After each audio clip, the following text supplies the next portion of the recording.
আসসালামু আলাইকুম। আজ আমি সিম রান্না করব, আপনারা দেখবেন।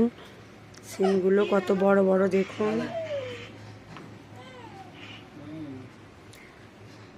এগুলো আমি কেটে বেছে ধুয়ে নেব, নিয়ে রান্না করব। তো আমি সিমগুলো কেটে আলু সব কেটে ধুয়ে নিয়েছি।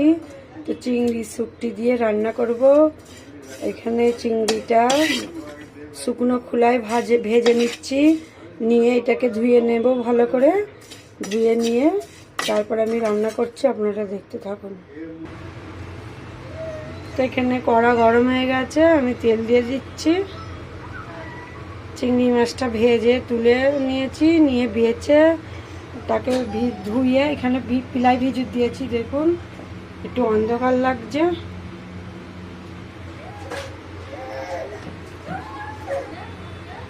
এখানে তেল গরম হয়ে গেছে, পেঁয়াজ কাটা দিয়ে দিচ্ছি।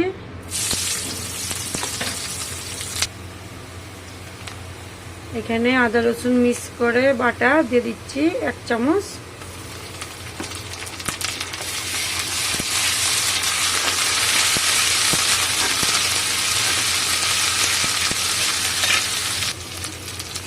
এখানে আদা রসুনটা পাক হয়ে গেছে।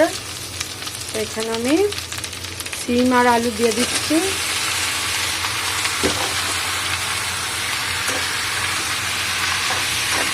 তো এখানে ব্যাঙ্গালোরে সবসময় সিম আরও অন্যান্য সবজি সবসময় অ্যাভেলেবেল, সবসময় পাওয়া যায়।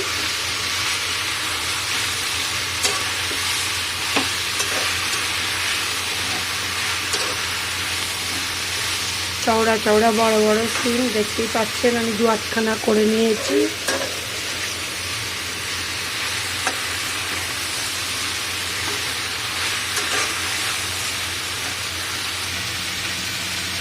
তো এখানে নুন নিয়ে নিয়েছি 2 চামচ, জিরে 1.5 চামচ, ধনে গুঁড়ো 1.5 চামচ, 1 চামচ ঝাল লঙ্কা গুঁড়ো, 1.5 চামচ হলুদ গুঁড়ো। এখানে সব মশলাগুলো দিয়ে দিচ্ছি।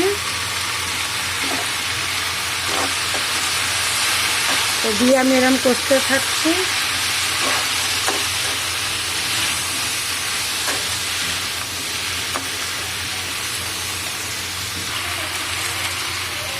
এখানে পানি দিয়ে দিচ্ছি অল্প করে।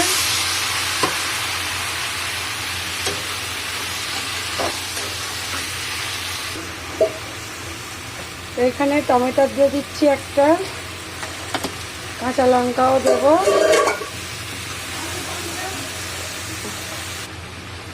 তো এখানে সিমটা কষছি।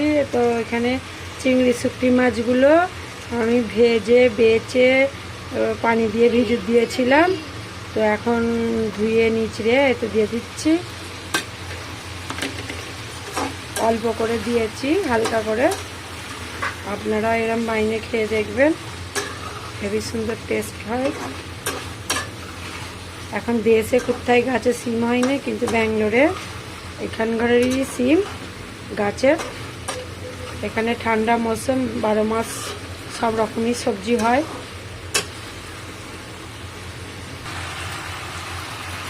তো এখানে সিমটা কষা হয়ে গেছে।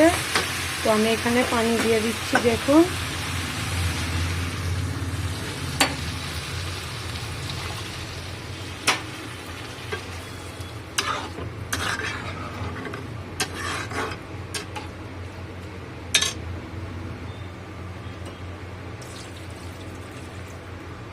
মোট 2.5 গ্লাস পানি দিয়েছি। এখানে ঢাকনা চাপা দিয়ে দিচ্ছি সেদ্ধ হওয়ার লাগে। এখানে তরকারিটা হয়ে গেছে কি দেখি। এখানে দেখুন পানিটা পুরো শুকিয়ে গেছে। আর একটু হবে, হয়ে গেলে আমি অফ করে দেবো।